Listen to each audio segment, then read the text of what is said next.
সবাইকে শুভেচ্ছা। আমরা গতকালকে আরেকটা আমাদের 25 সালের 5ই অগাস্ট এসেছে, আজকে 6ই অগাস্ট। আমরা এনসিপি আমাদের পক্ষ থেকে পুরো বাংলাদেশের মানুষের সামনে আমাদের 24 দফার একটা ইশতেহার দিয়েছি।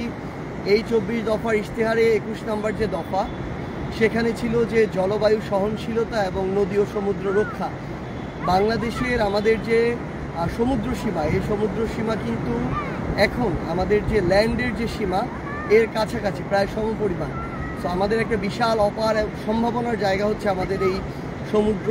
এখন সবচেয়ে গুরুত্বপূর্ণ হচ্ছে এই সমুদ্রকে, এই ব্লু জিনিসটাকে আমরা কীভাবে ব্লু ইকোনমিতে পরিণত করতে পারি, আমরা কিভাবে আমাদের এই যে বায়োডাইভার্সিটি জীববৈচিত্র্য রক্ষা করতে পারি, আমরা কিভাবে আমাদের জায়গা থেকে আমাদের এই যে সমুদ্র তীরবর্তী যে মানুষেরা রয়েছে তাদের যে সাস্টেইনেবল একটা জীবন ধারণ সেটা নিশ্চিত করতে পারি।